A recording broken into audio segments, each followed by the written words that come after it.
Hey, what's going on? In this video, we're going to show you how to get Cartman into Unreal Engine. You will respect my authority! You should be able to duplicate this for any other South Park characters. We're going to have limited functionality. I'm just going to show you how to get the lip sync working for the mouth, how to integrate it with Livelink. There's a few things that you're going to need in order to follow this tutorial. You're going to need Unreal Engine 427. I'll just quickly show you why I'm doing 427. If you haven't seen this graph before, maybe this will crystallize for you the difference between the engine UE4 and UE5. Really, 426 branches into UE5 Early Access and 427. So you can take any project from 426 and turn it into 427 or Unreal Engine 5 Early Access. The intention is that 427 and Unreal Engine 5 Early Access will merge into Unreal Engine 5 when it's officially released. They're not compatible between each other, but they will end up all being compatible with 5.0. You can look at 5.0 as being 428. I mean, that's really what's going on here is they released a beta, but the path here is that this is 428. It's got a new interface. It's got enough changes that they're giving it a new version number. So I hope that helps sort of de-stress or, make this less confusing. It doesn't really matter which option you choose here, other than you just have to understand that your project's working in parallel right now. You won't be able to do anything between them. And then the other thing to keep in mind is 5 Early Access is beta. And so because of that, we're using the OVR plugin. I don't want to mess around and put it into 5.0 and troubleshoot all this sort of stuff that may come up if I try and integrate it there. So I'm just going to go with the stable release and then know that eventually I'll get into 5. So I hope that helps. You will need 427 to follow along with this specific. Okay, cool. You need Blender. Blender's a free tool, 3D modeling and 3D animation. Go and get that. I'll put links in the description below of everything I'm talking about so you can go and find it. Super easy. There shouldn't be any setup to get Blender working. And then lastly, you'll need the OVR plugin. Again, I'll put links in the description below. It works really well with 427. I have a video describing how to set it all up. So don't worry, I will again put links in the description below and I'll reference that when the time comes. And lastly, what else do we need? Oh, I do use Livelink for this. You don't have to use it, so I'll make sure that that's the last component of this video. But essentially, I'm using the Apple AR kit to recognize my face, and then I'm pushing that through Livelink in Unreal Engine, and then I'm using that to animate Cartman's face at the end after the lip sync. So that's all the stuff you're going to need. Again, links in the description below, but I'll walk you through each piece as we go along. Last but not least, if you're new to the channel, think about liking and subscribing. It really helps me out. And I've also, as of today, just started up where the heck is this? Yeah, I just started up a Patreon page. Nothing required. I'm not doing a tiered service. This isn't going to change any of the tutorials. All the tutorials that I put out will always be free and available on YouTube. Why I built the Patreon page was to start sharing my project files. The project files are quite big, several gigs. So I'm going to use Google Drive, but it costs me some cash to have a subscription to Google Drive to support the amount of project files that I want to put out. And so hence the Patreon to help pay for that. Or, if you're just interested in the channel, if you want to support me continuing to make tutorials and things like that, then consider throwing a cup of coffee my way and going onto the Patreon page and becoming a patron. I left it open. You can put whatever amount you want to donate. So as little as you feel comfortable with, or as much as you feel comfortable with, throw it on there.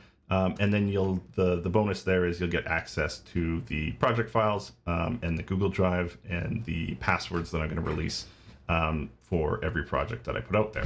Okay, with all that aside, let's dive right into it. I did want to show you a little background on where this came from. I've been doing a lot of work on the lip sync functionality and the OVR Oculus plugin. I've got a couple of demos and a whole tutorial series on how I created the lip sync functionality with the metahumans.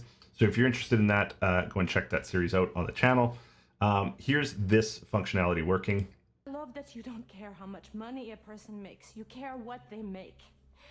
But what you make isn't supposed to be the best part of you. So anyways, that's it in its most recent iteration. I had an older demo way back in June to a widow. Brother, you are going down. Where the quality isn't quite as good. And there was a comment on the channel. Face animations look like they all Canadians from South Park, which I thought was hilarious. It stuck with me, and I have improved it since then. But that did stick with me, and I was like, man, why don't once I got to this stage, I was like, why don't I try and see if I can get that working with some 2D animation? So point I'm making is comments in the channel are good. Positive or negative, I'm okay with feedback. I have thick skin, and it does inspire me to do other stuff like this. So please try and be active in the comments, even if it's just saying hi or whatever. It does help the Google algorithm, but it also inspires me to keep going and get ideas like this into the channel that I can share with you guys. Okay, any other logistical crap that I need to share with you guys? Or are we good? That's it. Okay, cool. So let's get started on the tutorial. The first place you'll want to go is Blend Swap. What Blend Swap is it's a community site for Blender folks that have created 3D objects, and they're sharing their Blender files with each other for free. You can sign up for the site for free if you like, and then you can get access to these files. If you don't, you're not going to have the files. So I would suggest doing it. Once you're in here, you can just search for South Park. And again, Blend Swap link will be in the description below. Before you go ahead and download this one, just be aware of the license model. So that's the one thing, if you are using Blend Swap and any asset downloader, just be aware of what license that model goes with. So if you're not familiar with CC0, CC BY, other iterations of CC, it stands for Creative Commons. The license model basically is, if it's CC0, you can do whatever the heck you want with it, commercial and whatnot. CC BY means the same thing, except you have to give credit to somebody. If you want to understand more on the Creative Commons process, I'll put a link in the description below that shows you Creative Commons, and you can go through. There's like 5 or 6 different license models. Some of them, some of them will indicate that you can have the model, but you can't use it commercially. In this case, you can use it for whatever you want, except you need to give credit back to this owner. And then obviously South Park is owned by Comedy Central, so I wouldn't use this for commercial because you do not own the rights to South Park. So this is all just fan stuff. Okay, with that aside, just go ahead and download the file. And then the first thing you want to do is you're going to want to open up Blender. I've got an Unreal project here that I'm just going to close so it doesn't get in our way. It doesn't matter which option you pick in Blender. I'm a few versions back. I think 3's out, and I'm on, what's this, 2.9. So just be aware of that. There shouldn't be any major differences, I don't think, based on the tutorials I've seen, but I am using 2.9. Just go up to File, Open. Don't worry about saving. And then you're going to want to navigate to the file that you just downloaded. I would recommend, when you're downloading 3D assets, to put them in the folders by their license description. So just imagine this, you download 1,000 3D files, half of them are CC BY, where you have to give credit, half of them are, you can do whatever you want with them. How are you going to know when you come back in a future project which is which? So if you separate them by folder, and I go and I find an asset in one of them, then I know what I have to do with that license. So I would just highly recommend that practice. In our case, you'll see that I put our South Park files in CC BY. Just don't want to mix up my new files with the old ones because then it'll break the lesson here. Okay, so that's done. I'm actually going to rename this so it's just more obvious that this is Cartman South Park. Cartman. Okay, cool. So with that done, it should show up in here, 3D assets. There we go. Okay, so when you open up the file, this is what you're going to see in Blender. First things first, this isn't the view that we want. I think the easiest way, just the way that this is set up, is if you just click scripting and we just drag this window over here out of the way and we drag this one down, that'll get us to the view that we want rather than messing around in Blender. Okay, if you hit the middle mouse button, just hold it down and sort of pan around, you'll be able to rotate around your character. Middle mouse button will zoom in and out. And that's about it for now. I am going to point you up to the top right. I'm just going to make this window a little bigger. We're going to select the two cameras. So just Shift select and then Control select this lamp. And then we're just going to delete all those things out of here. So just our project is a little bit cleaner. And then I'll just show you quickly what's in this project. So I did show you that holding down the middle mouse button will rotate around the character. If you hold the left Shift key and the middle mouse button, you'll actually pan left and right and up and down. So those are going to be the main things that I'm using is left shift and middle mouse button held down, pan, middle mouse button held down, rotate. Okay. What's in this project? If I just click on the actual character here, you can see that I can select any of these objects individually. If I rotate, you can see that they're just planes. If I hit G and move my mouse, you'll actually see in real space that that's just a plane. That's all that there is to this project. The first thing I'm going to do is actually I'll demonstrate an export first, and then we'll fix a few things up in our export. So in object mode, I'm just going to drag left click my mouse and select all of these different objects. I am going to go up to File. I'm going to go up to Export, FBX, and then you just want to be careful of the export settings. So in path mode, hit copy, hit this little, I don't know, letter box so that it's filled. What that's doing is it's adding the materials onto your Blender project. If you don't do that, then the materials won't show up in Unreal. The next thing is we only want the armature mesh and other. Some of those we don't have right now. The armature is the skeleton, and we don't have a skeleton for this object, but it's just good practice to select these three and leave these other ones out. Same thing here, transform, we need to do -X and Z up. We absolutely need to do that. That's making sure that the object comes in the right rotation into Unreal. And then we can put the primary bone as X and then Y, and then take out the leaf bones. Again, this has to do with the armature, the skeleton, which doesn't really matter for this, but I just use all of these settings 99% of the time when I'm exporting anything out of Blender into Unreal Engine. So those are your base settings. We can leave it as South Park Cartman FBX, and we just want to make sure that it's being put in the place that we want it. So in my case, it's the same folder. So I'm just going to go ahead and export that. Cool. Now we've got our FBX outside of Blender. We're going to minimize Blender. We don't want to close it during the session because if you close it, you'll have to reset up all those export settings. We're going to export them a couple of times so I can show you a few concepts and show you sort of a quick pipeline between Blender and Unreal. So just minimize that. And then let's start up a new version of Unreal Engine. For me, it's 427.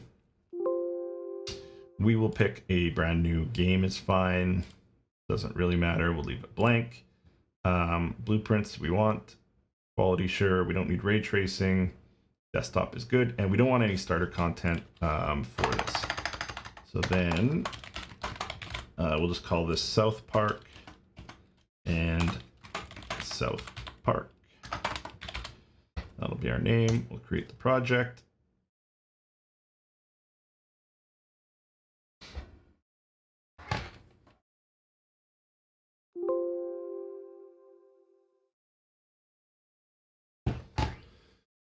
Okay, that project is up. I'm just going to click this little doohickey over here, and then in the contents folder, we're just going to create a new folder. We'll call this Cartman. Whoops. I like to color all my folders just to draw attention to them. So we're going to do set color, pick like this soft blue here, and then we have this nicely colored folder that's easily identifiable. And then the first thing we're going to do is we're going to try and drag in that FBX that we just created from our export. So for me, it actually happens to be on my recent files, and I'll just drag it in here. Oh, whoops. Oh, that's a blend file. I gotta look for the export file. Okay, no problem. Wherever we exported that, mine was here, and then we'll drag in the FBX file, not the blend file. Cool. Okay, this is going to be a skeletal mesh. We'll let it generate its own skeleton. We don't need to adjust any of the transforms. We do need to make sure that it imports the morph targets. I'll get to that in a second. And then we do want it to create material, so we can leave the rest of the settings as is. And so our FBX has come in as is, but you'll notice that all of the different shapes are set up as individual shapes.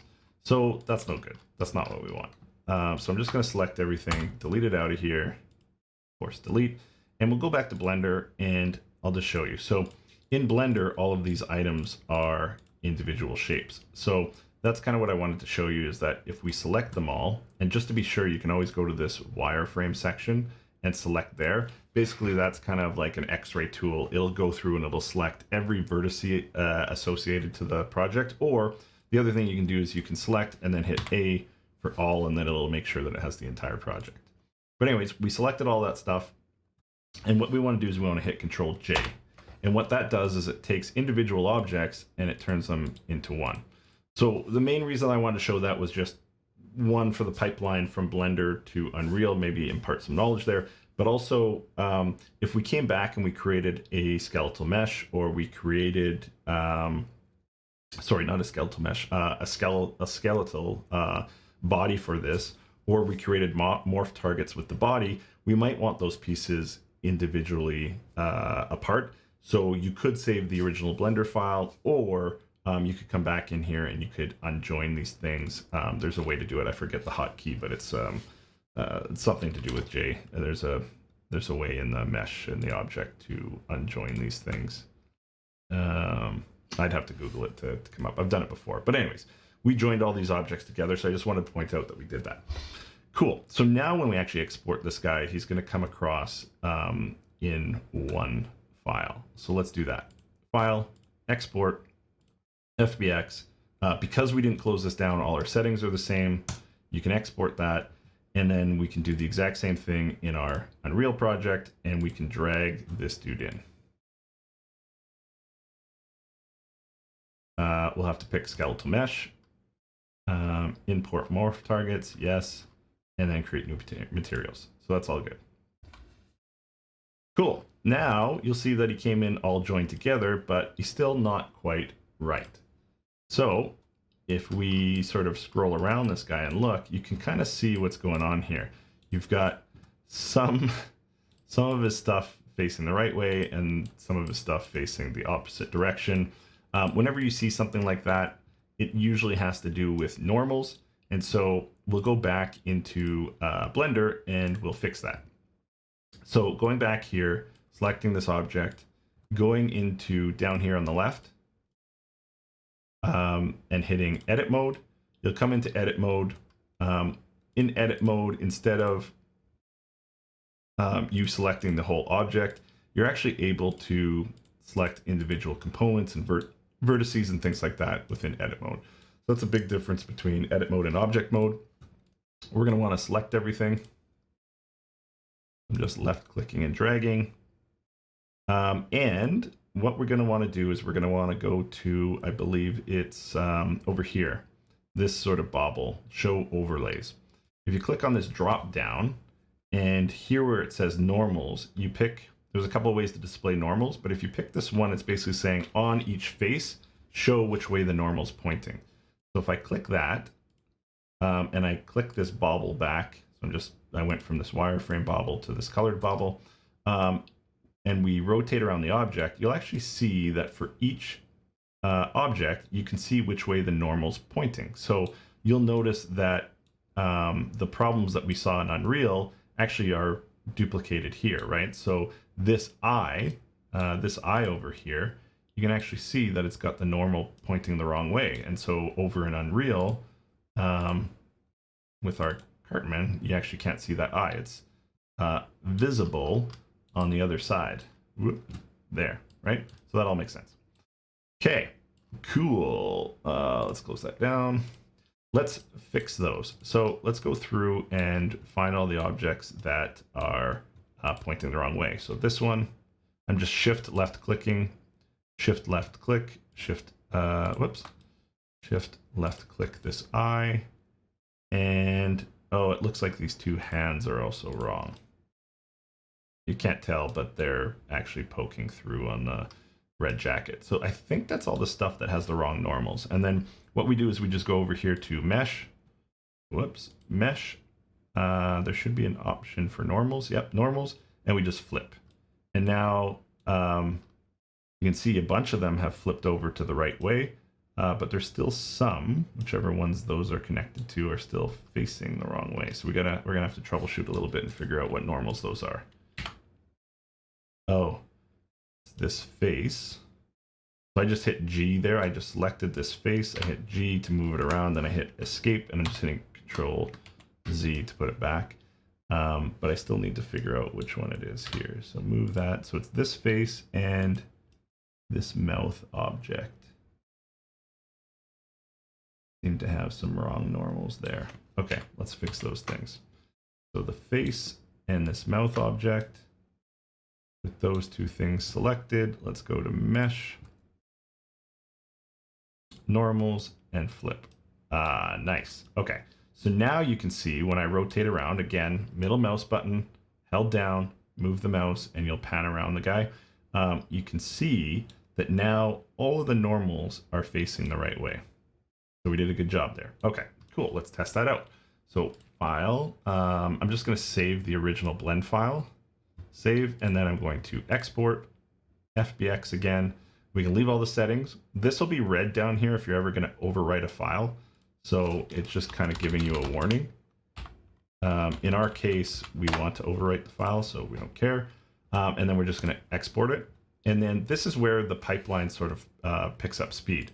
So we've got our original FBX here, but we've made changes to the export because we saved over top of the one file that we originally exported. We can actually go back here and re-import the base mesh.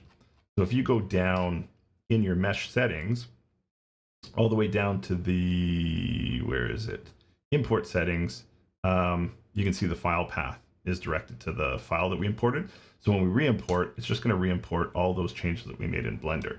So if you keep that in mind, if that's new to you, you can see how the pipeline between Blender and Unreal can get pretty quick, right? If you use that, export, make some changes, we could make some tweaks, like I could move this over here, I could re-export, and then if I re-imported, then that would show up in our project file. So that'll help increase the pipeline speed if you need that. I'm just checking around the back of them to make sure there's no objects, and there's not, so we did a good job. Cool. While we're here, I will demonstrate something else. Okay, this is what I want to show you was in the morph targets section here. So if you click over on morph targets, or if you open it up through the Windows tab there, if it's not there, you've got these morph targets that have come across from Blender. He's got the eye set up, the blink. You also have a mouth. I'm actually making this clip in reverse order, so I've gone and deleted the mouth. You're going to do that coming up here. So surprise, spoiler alert. Anyways, these morph targets, you can move the values from -1 to 1, and then correspondingly, the mesh will morph in that designated fashion. Parallelly in Blender, you have the shape keys. That's in this right section, right bottom section of the window. There's this properties section, and you can click through all these different values. Specifically, we want to look at the shape keys and what's this section called? Object data properties. So I think this is like a triangle with vertices on it. That's what that picture is supposed to be. Anyways, basically, you're going to have the matching shape keys here for your morph targets, and the exact same thing that that you're doing in Unreal will be duplicated here. So these are really easy to make. I'm not going to go into it in this tutorial, but maybe in a future tutorial we can kind of look at it.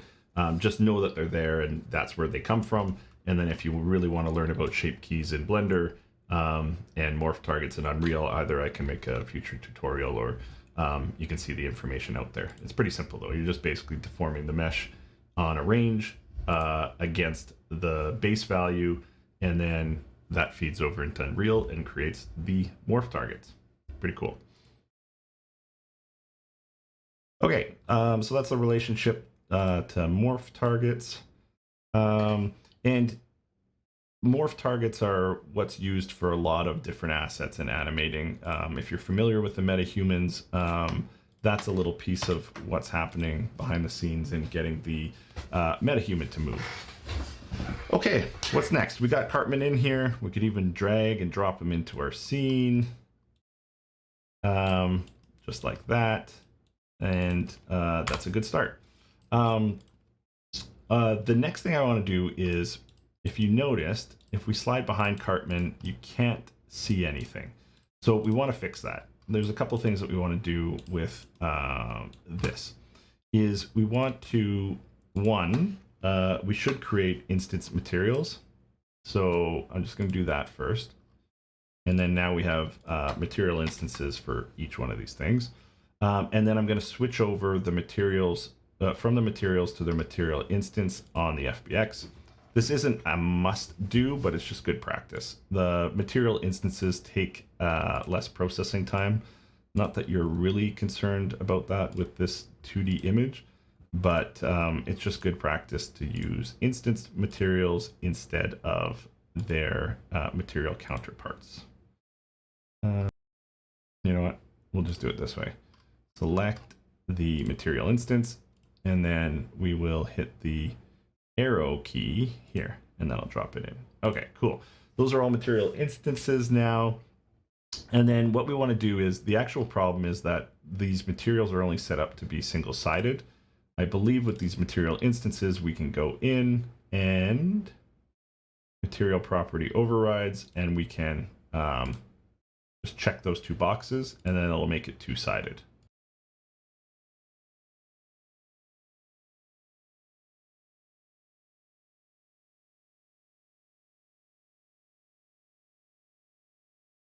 Okay, I think I got all of them. Interesting, there's no material 7. So we can test that out and make sure that it all worked. And yep, sure enough, there you go. Now that they're two-sided, you're seeing the back of him. So we could actually now, if we wanted to, in our blueprint that we're going to make here, we could make it that he can actually flip around, which you could animate with, right? Okay, what is next? You know what? Let's bring in the different facial expressions now. Okay, I found it here. I'm just gonna, I'll put this link in the description below. Hopefully this link doesn't die on us. But essentially, you're just looking for a bunch of cartoon mouths. So I can't remember exactly what I Googled to get this, but this is what we want. We want to get this set of mouth images. There's other ones out there, but this one seemed to work quite well. Okay, cool. With that, you'll get a PNG file. So I'm just going to move it over to where we store all of our other stuff. Keep it all in one place. So where we downloaded that other stuff, I'm going to drop it in here. And then, yeah, I think we can just drag and drop this right into Unreal. So I'm going to create a new folder under Content, new folder. I'm going to call this 2D Visemes. I'm going to drag this PNG in. So that worked just like that. It was smart enough to create a texture. It's in the perfect format. That's great. Control S to save that. And then just like I like to do, I'm going to set the color of this folder. We'll pick something a little bit different from the blue. And then I'm going to right click on this, and I'm going to go up to Sprite Actions. We want to, for this, so this is a set of sprites, right? You can see it's got a transparent background, and they're all sitting there in tile format. So we want to extract those sprites. So if we go up to Sprite Actions and we go Extract Sprites, look how awesome Unreal is. And this file format was set up perfectly, but it's able to detect all of the different sprites within here. Some of them are washed out because of the background color. So we can just go up here to background color.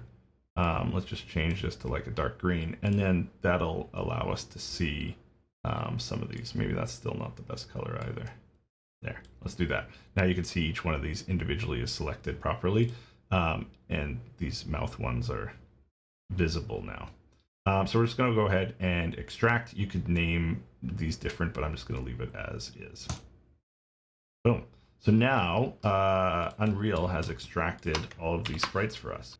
The other thing that we could do is we should start setting up the blueprint for Cartman. So we've got him in a mesh, but we're going to need a blueprint to put all our logic on top of. So let's create a blueprint. New folder. We'll call these blueprints. You know what I'm going to do with that. New color. Do like a purpley one. And then in here, we'll create a new blueprint. We'll just do an actor, and we'll call this Cartman underscore BP. And then in here, we'll go in. We will add a component. We'll want to add a skeletal mesh. Our skeletal mesh is going to be our character. Over here on the right, we're going to drop down, and we're going to pick Cartman. So that's good. Cool. The next thing that we're going to want to do is we want to make a placeholder for the sprite. So I think I'm going to do that by using a socket. So I'm going to go back to our mesh. I'm going to go to our skeleton tree, and we've only got one bone on this guy. So what I'm going to do is I'm just going to right click on this plane 10 bone, and I'm going to go add socket. And now we've got a socket to that bone. I'm going to go back to our BP. I'm going to drag and drop our character over the default scene root, so they're the default. And then with them selected, I'm going to add a sprite, paper sprite. So just, linking everything together here, we created paper sprites here. And so now I'm just adding one to our blueprint. So we have our skeletal mesh, and then we have a paper sprite. This paper sprite, I'm going to parent to our socket. And then depending on where that is, we'll have to move it around. But then now I'm going to select one of the sprites. It doesn't matter which one I pick. So I'm just going to pick one of these mouths, and then we'll see where it sits. So here, we're going to have to mess around with this. So it's really big, and it's rotated wrong. So the first things first, with the sprite selected, we're going to fix the rotation. I think, is this 90? Oops, no, that's the wrong way. Is it the X? Yeah, okay. So we're going to hit minus 90 there. Okay, so now that's facing the right way, and then we're going to scale it way down. So I'm just going to hit the lock on the right here to lock in these three values, so we don't change them individually and they stay uniform. And then we're going to shrink this down to the size that we think is right. Cool, that looks pretty decent. Whoops. Okay. Yeah, so that's sitting in line with his face there. And then I want to get this over the mouth properly. Just going to take off snapping. Cool. Sure, we can shrink that down actually a little bit more. And then that looks a little bit about right. Now that we got the flip book in the right place, or sorry, the sprite in the right place, we're going to set the default sprite to just a blank one here. Maybe like that one. There. Cool. Okay.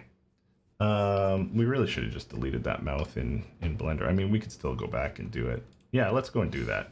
That'll make our lives easier. So, okay. So in edit mode, I want to go to vertices here. If I hit the delete key, the period key on my number pad, I can zoom in so that my rotation is around the object that I have selected. I'm just going to hit delete vertices, and then those delete vertices. Oh, here, if I go back to maybe the object mode, well, let me delete tack. How do I get rid of these? Ah, there, the minus key. Okay, now it's gone. Cool. Okay, then I'm going to save that, and then I'm going to re-export it here, because that mouth is just getting in our way, and we're not going to use it. Settings are still the same. Then if I go to our mesh here, hit re-import, there, his mouth is gone. Beauty. Okay, cool. Then we can go back to our BP, and we can set that as whatever we want, and that's what our default face will be. Cool. Awesome. And you know, if you don't like where this mouth is, you can reposition it, all sorts of stuff. You could edit this sprite. I'm not going to get too much into that because it sort of takes away from the fundamental point of this tutorial, so we'll just leave it as is. I think we have to set up the OVR plugin. So let's go ahead and do that. For the OVR plugin, there's a couple of things going on here. Okay, here is the documentation for the OVR lip sync plugin. You can download the package here. I'm going to reference another one of my videos where I walk through setting up the Oculus lip sync tool. So I won't do that here. I'll just put the link in the description below. But I'm going to make the assumption that you were able to get the lip sync plug-in working following the directions that I gave you there. It can be involved, but for some folks it's been quite easy as well in 4.2.7. 4.2.6 and 4.2.5 is much more involved. So I would recommend trying it with 4.2.7, and hopefully it's just seamless. If not, I put a few steps in there that should get you to where you have the Oculus lip sync plug-in working. In my settings, plugins, lip sync, you'll want to turn this on after you followed all the directions there. So between the directions that are on the Oculus website, you can get the project here through this link, and then you can download it. You can read up on some of the instructions here on how to get it set up. But also, I will put this link in the description below.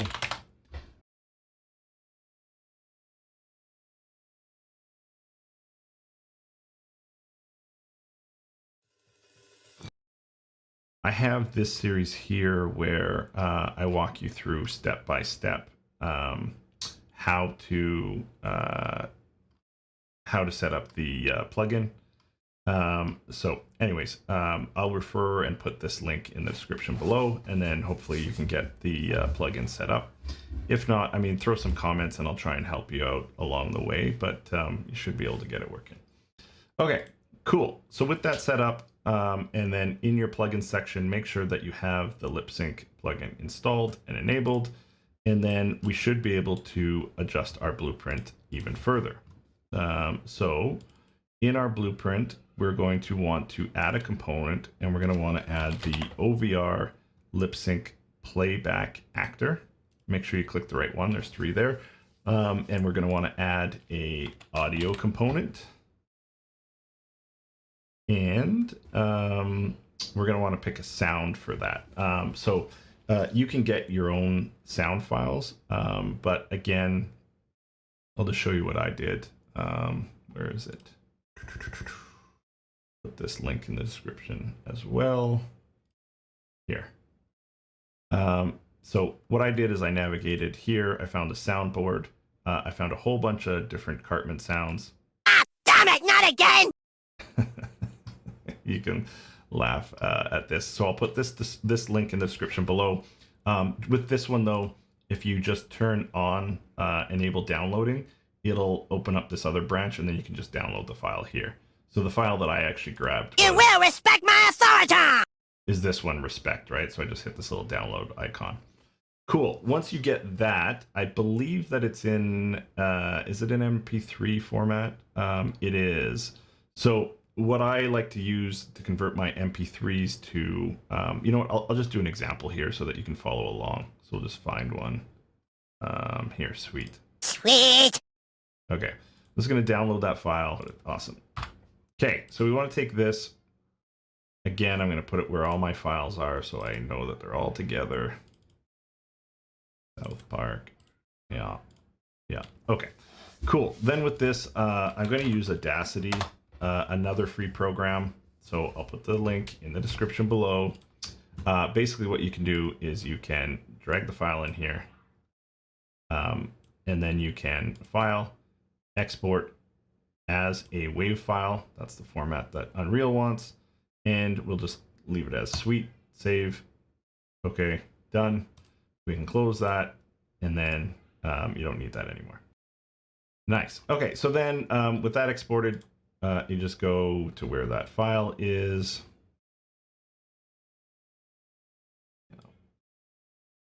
Yeah. Okay, and this we can actually just drag and drop right into Unreal.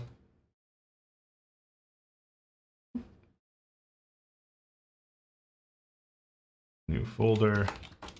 Call this audio. You guessed it. That new color. This like a funky green.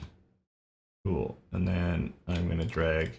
I have the original Respect one in there, so I'm just going to drag both of them in. Cool. Okay. And then with your Oculus Pro plugin installed, this is the cool thing that it does. This is the science behind pretty much everything here. Is if you just right click on one of these files, you'll have these extra options that you don't have without the plugin. And you just hit generate lip sync sequence. Boom. Boom. And now it's basically found the lip sync framework that it's hearing in each one of those audio files, and it's stored it. They're about these files are about 15% the size of the original audio files. So just keep that in mind if you're managing your space or whatnot. These will take up about 15% of your audio file size. Okay, what else are we doing? Now that we've got that set up, we can populate these. So I'm just going to put respect on here. That's the file that we just downloaded. Compile, save, and then on the lip sync playback actor, I'm actually just going to drag our BP into the scene. I didn't do that already. No.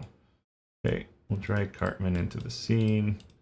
We'll get ourselves facing the right way. I'm going to get rid of this player start. We don't need that. Okay, cool. And then with him selected, we are going to go to the details panel.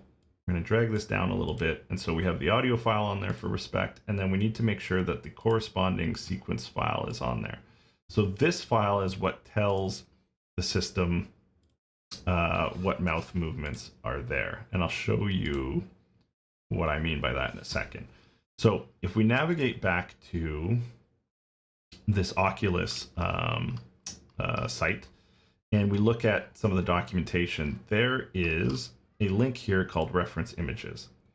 And I go into much more detail in my lip sync tutorial for the metahumans. But essentially for each sound in the English language, there is a Viseme that goes with it. And I actually think that this extends beyond the English language. But I can't remember how it all works. Anyways, for the English language, these are all the different facial expressions that go with these sounds. So there's, I believe, 15 of them, and we want to just match all of these up to a visual on the character we're using. The Oculus plugin will basically read the audio, listen for these different sounds, and indicate them. So they're going to listen to the audio, and they're going to say, oh, I hear PP, or I hear FF, or TH. And then what we're going to do is then we're going to take that value that's coming out of the plugin, and we're going to put a visual image next to it, just like the ones that reference these. So we're going to keep this page up for reference. We're going to go back to our project, And now the fun stuff begins. So in the blueprint, what we want to do is on event tick, this is where we're going to make most of this magic happen. So on event tick, we are going to use our OVR async playback actor. We are going to get the Visemes.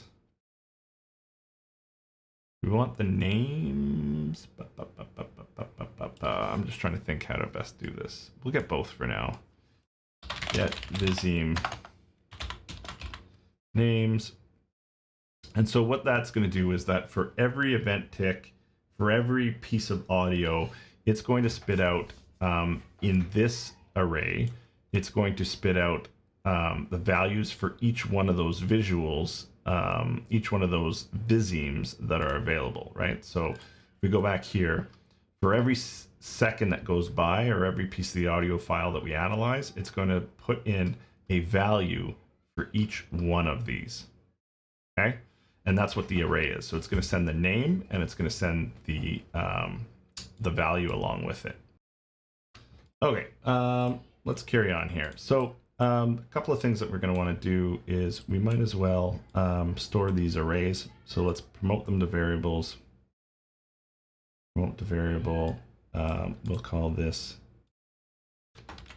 Viseme underscore values, and we will we will call this one Viseme names in case we need those. We'll run that in here. And we'll run that in here. Now we have our two arrays. This is the main one that we want to deal with. So what we're going to do, actually, I'm going to switch this order so it just is a little bit cleaner in our blueprint here.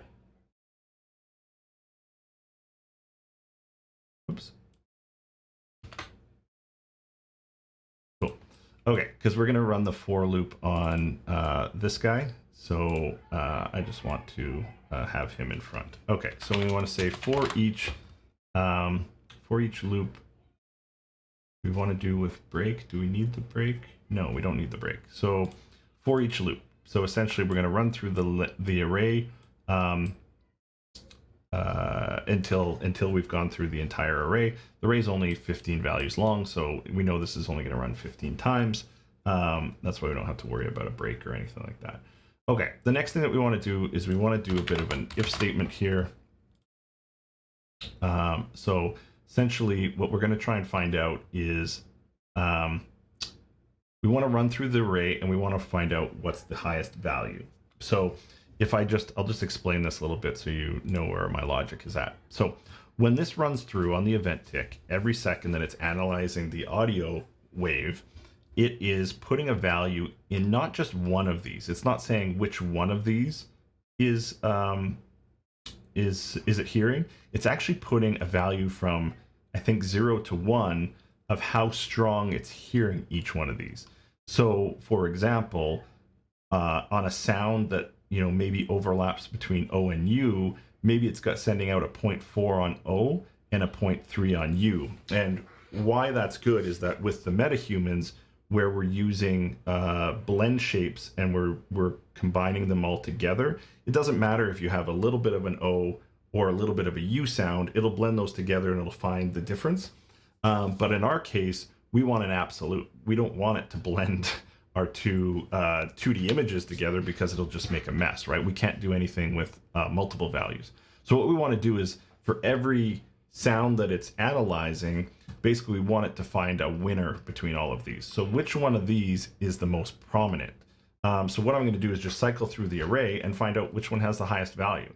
And so that's what this for loop is doing. So it's saying the array element, which we know is a value in the Viseme, let us compare and see if it's greater than the last value that we looked at. So that's the other thing that we're going to need to do is we are going to need to create a variable here. We will call this we'll just call this Viseme. That's a bad name. Okay, we'll call this one Viseme value. because this one's values and this one's value. That's fine. And then we're going to get this guy. And basically, we're going to plug this in here, and we're going to say, we'll compile and save. We'll set the default value to 0. And we'll basically say, is this array element value greater than this value? If it is, it's true.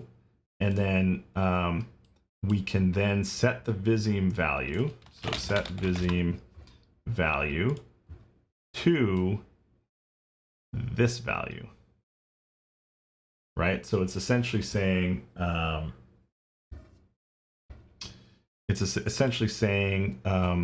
right, if this value starts at 0, the first time it's going to get a value, it's going to make it the greatest one, and then it's going to store it in here. And then if this is the greatest one through that entire sequence of 15, then this will remain. But if it finds a higher one along the way, it'll replace it. So this one is going to have our highest value. So you know what? We should actually rename this to that. That's a better name. So we say highest val Viseme. There we go. Highest valued Viseme. Perfect. Okay. Then the other thing that we're going to want to store is we're going to want to store the array index. So we'll create another variable, and we'll call this index. And then we'll click on this, and we'll make this a integer to match this. And then we will set index to this index value. Okay. That should all make sense now. Hopefully. I'm going to clean those lines up a little bit. Okay. So then we're setting the index. Whoops, clicked away there. Anya, didn't mean to do that. We're setting the index, and I think that's all that we're doing within this loop. And then once it's completed, then we want to do something with the output goes with that. What we don't have is a way to parse out the visual or relate the visual back to this whole thing. And so that's what we need to set up. And this is actually really easy. We're going to add another variable. This variable is going to be of type sprite. We're going to reference our paper sprite, and then we're going to make this an array. So now we've got an array of paper sprites, and we'll call this Viseme sprites. Cool. Hopefully you're following here. Anyways, so then this array we're actually going to set up ahead of time. So we're going to add 15 elements here. What do we got? 7, 8, 9, 10, 11, 12, 13. Oops, get this out of the way. And one more makes 14. 0 to 14 makes 15 elements.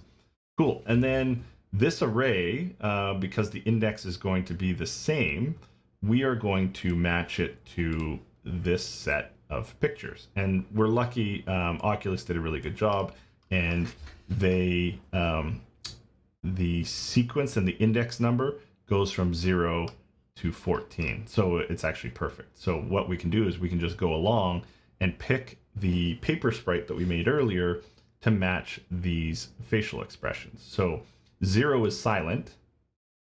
And I'll actually just shrink this window a bit so we can do this side by side.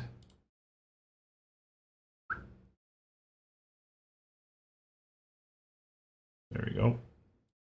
There we go.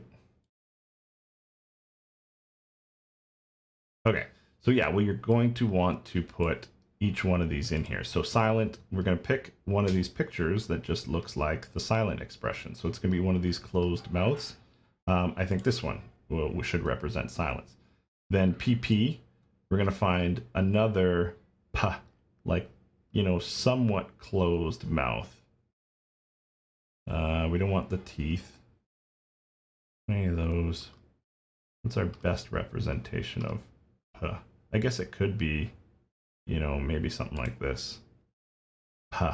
Although the mouth doesn't open. Well, we'll leave it for now. I mean, that's the glory of this, is that it doesn't have to be perfect. F, we want a little bit of teeth. So we could do, again, we could do any of these, but let's do this one.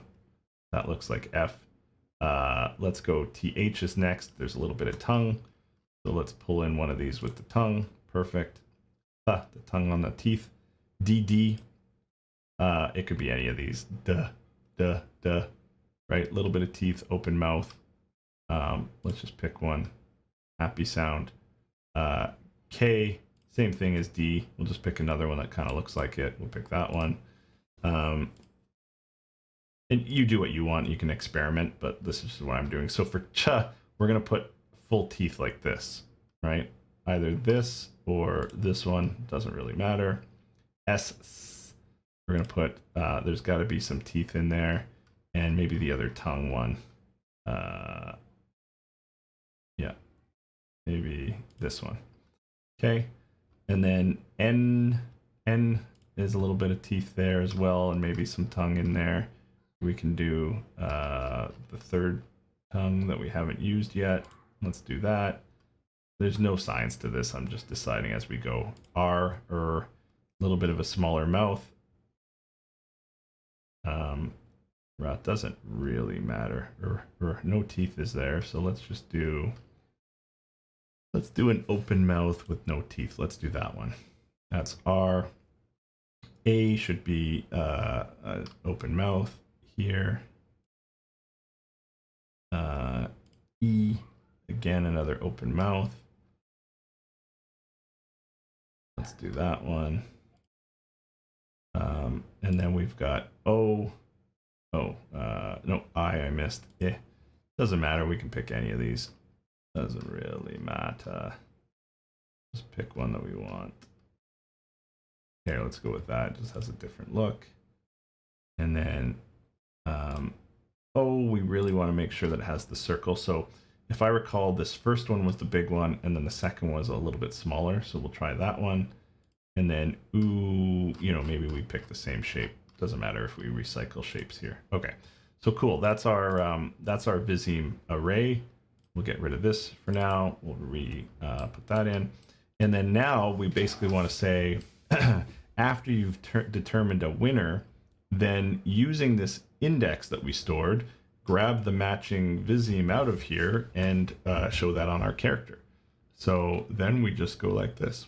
We go set paper sprite, which is this guy here, to the new sprite, which we're going to pull off this Viseme sprite array. And we're going to get a copy of this, right? And we're going to plug in the index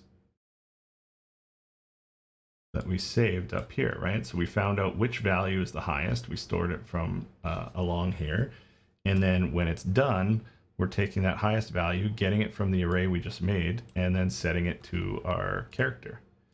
So this should just work. Let's just see what happens. You will respect my authority! Okay, kind of worked. You will respect my authority! So something's happening where it's not happening as quickly as we would want. So let me just troubleshoot that and figure out what we got wrong here.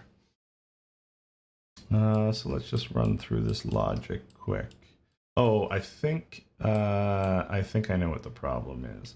Is after this runs, we need to reset this Viseme back to 0, right? Because otherwise we're going to get a high number and then it's going to stay the same throughout. So that's why we're seeing it not change. So yeah, let's just set our highest value, set highest value Viseme back to 0. And then that should fix everything, right? Because this is looping all the time because of the event tick and reading the audio.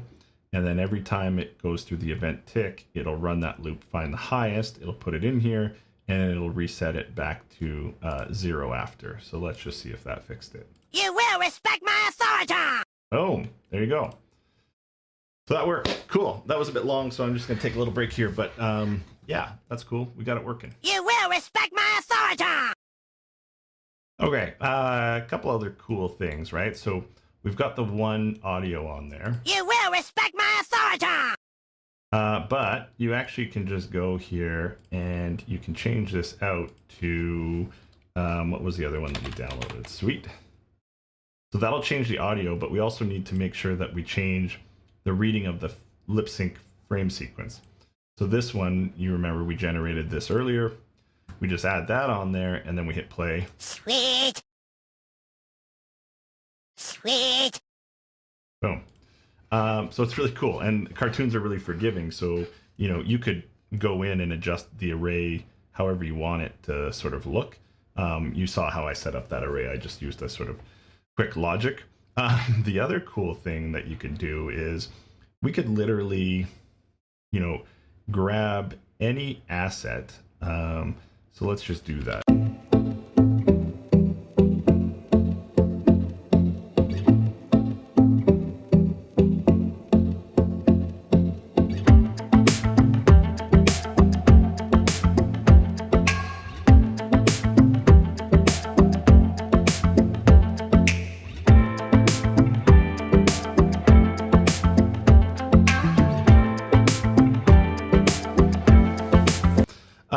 Okay, cool. So that's the talking thingy-dingy. I showed you that you can just swap the... You will respect my authority. You can swap the Visemes there really quickly, or the sequence files and the audio. And then I guess the last thing is setting this up with Livelink. So let's do that portion. So again, I'm not going to use this tutorial to teach you Livelink and the Apple AR kit. I actually do have a tutorial on my channel that goes into it in depth. I think it's on version 4.26, but the steps should apply for 4.27 and 4 and 5. So I'll link that tutorial if you want to watch that and get it all set up. Essentially, the first thing that we need to do is we need to make sure that the Livelink plugins are all on. Yep, streaming of data, so that's all good. We need to make sure, in my case, I'm using a whoops. I'm using an Apple device, so I need to make sure that Apple AR kit is on here for face support and the general Apple kit, Apple AR kit, and then I need to restart this. Okay, with your system restarted, Livelink should now be set up. You'll want to have your device ready to go. I'm just going to record my device so I can have the video in parallel and you can see what I'm doing. Okay, good. My screen's recording, so we should have now that video up on our screen somewhere. I'll edit that after. Okay, right. So we want to go up to Window. We want to go up into Livelink, and we want to make sure that our source is available. Okay, got it all set up.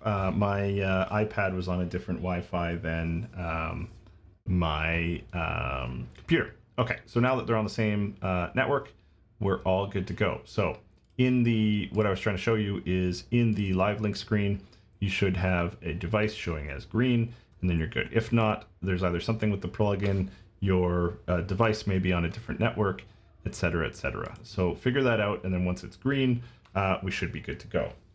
Cool. So let's open up one of our blueprints here, and we're going to add in some Livelink sensing. So what we're going to want to do is we're going to want to get Livelink. Is it get or is it evaluate? Evaluate. Let's just type in Livelink.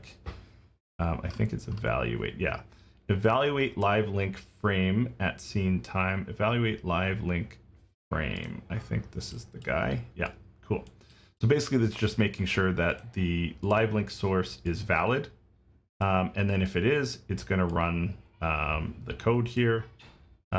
We want the Livelink basic role. So just make sure that's selected, which it already is. And then just make sure your subject is populated here. And this should be the device that is showing up in your Livelink window. So with all that set up, what you want to do is you want to break out the data. So break that out, break this out, and break this out. And I don't think that we'll see what we use. There's metadata here too, but we don't need that. So essentially what we're doing is again, just like just like we kind of did with taking in the audio, you can get a list of all these different types of values. And so I have my iPad up here, and you can see all the values ticking across the screen. So if you look at those, if I open my mouth, you'll see that jaw open increases.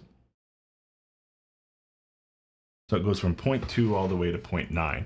And so essentially all that it's doing is it's constantly measuring the position of your face and then sending the changes in values through to this frame, or this Livelink frame. And then we're pulling out the data, and it's storing that data in an array, very similar to how we're storing the Visemes. And you can have the name of that property and the value of that property. So just like we did before, we're going to leverage that. And this one we're just going to make very simple, and then I'll put it away after. So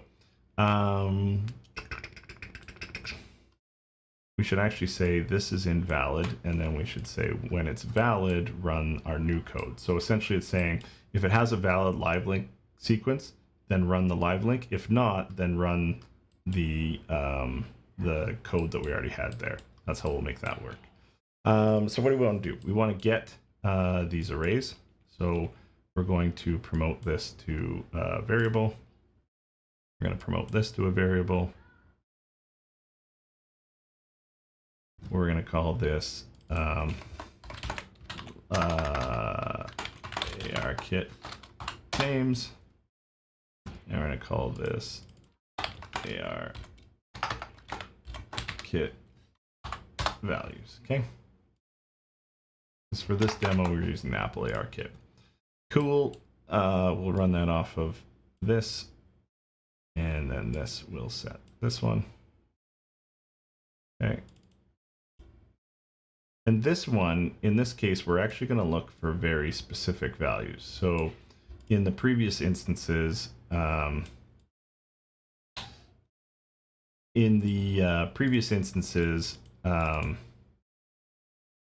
we were looking for the highest value. This one we're just looking, because it measures every value, and we're only going to move the eyes and the mouth. We're only going to be looking for 2 specific values. So I've already figured out which ones those are. If I've got which I do, I'll have my iPad up there. You can see all those different values on the screen. I'm pointing at them on the iPad. These values are in sequence. So if you're looking to figure this out, the index of the first one, I blink left, is 0, and then it just goes down from there. In our case, we're going to be wanting to get this value, I blink left, and then this one, jaw open. So I believe that it's, I think it's value 0, and this one is 17. It doesn't look like there's 17 values there, but I believe that's the right numbers. So we're just going to hard code this, but you can put up your own logic for figuring this out later. So let's get a copy, and let's get value 0, and let's get another copy, and let's get value 17. And then essentially these we're just going to pump right into our character and set the morph targets. So we're going to go set morph targets. And if you remember from when we first started this, the morph targets are these guys. So we're going to want to use the blink for one. And then the other one, we're going to use our sprite assets to populate. So let's work on blink first. It doesn't matter. You could use both eyes and do some logic there. I'm just going to use it that if left blink is closed, then we're going to pump that value into blinking here. So set morph target. The name of it is blink, which is convenient. So let's make sure that is like for like. Otherwise it won't work. So change that morph target to whatever this value is. And we should do some logic to that. So we could, just to kind of show you how this all works, is we could print string this out here, like so. Make sure that's in the string. And then we could see what the range of values that's coming from blink is, right? So yeah, let's do that. Where's our blueprint?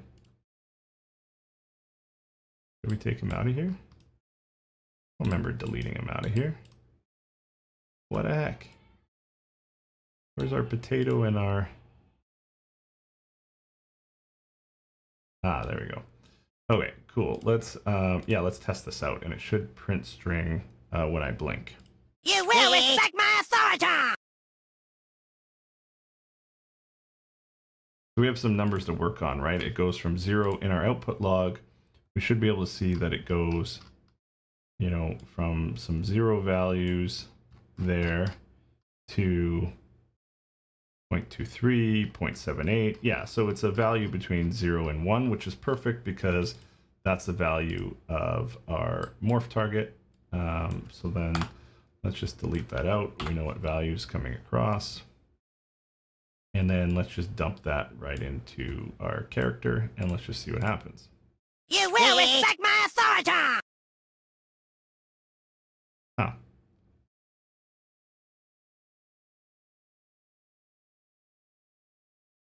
That's working fine. Cool. Okay. Then the other thing that we can do is we can then work on this 17, which is the mouth. And essentially, this is going to be a value between 0 and 1 as well, I would assume. So what we're going to want to do is we are going to want to set the flipbook. Set paper sprite. Sorry, not the flipbook. We're going to set the paper sprite. And we're basically going to have two options, right? It's going to be either open or closed. Those are going to be our two options here. We're not going to have any other for now. And so we need to have two options here. We need basically a branch. Branch or if statement. If this value is greater than, let's just say 0.5, right? So float by float is greater than 0.5.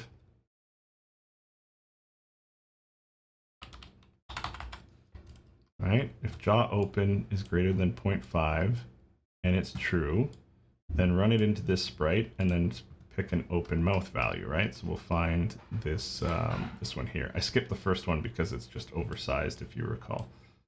It'll take up the whole face if we do that. And then if it's false, we'll set the sprite to a closed value. Pretty simple. Is that all there is to this? Maybe. Put it as a frowny one for now. Okay, let's test this out. You will respect my authority! Hello. Hello. How are you? Hello, hello, hello, hello. All right, so that was it. I hope you enjoyed that. I hope that's sort of helpful, and we'll see some cool movie and game projects out of this. I could see people having a lot of fun with this type of thing. You can adjust a lot of the different images. This doesn't have to be South Park. I know I kind of played around and laughed a bunch, you know, when first showcasing this and some things with the potato and whatnot. But if you look at this from a usability perspective, I read back on even how South Park was doing their animation, and a lot of it is by hand in Maya, or, you know, I don't know how old that information is, but you could see that things like this will allow us to move quickly and iterate through the animation process on some of this more simple stuff. So I think there is a really big value to the community here. I know I'm going to take advantage of this sort of stuff in the projects that I'm doing, and it'll save a ton of time. So anyways, questions, comments, you know, throw them in the comment section below. Love to interact with you guys. If you got other ideas and things that you want me to check out, or, you know, if you want to share your own projects and things like that, let me know of them. And yeah, we'll keep moving on. See you around.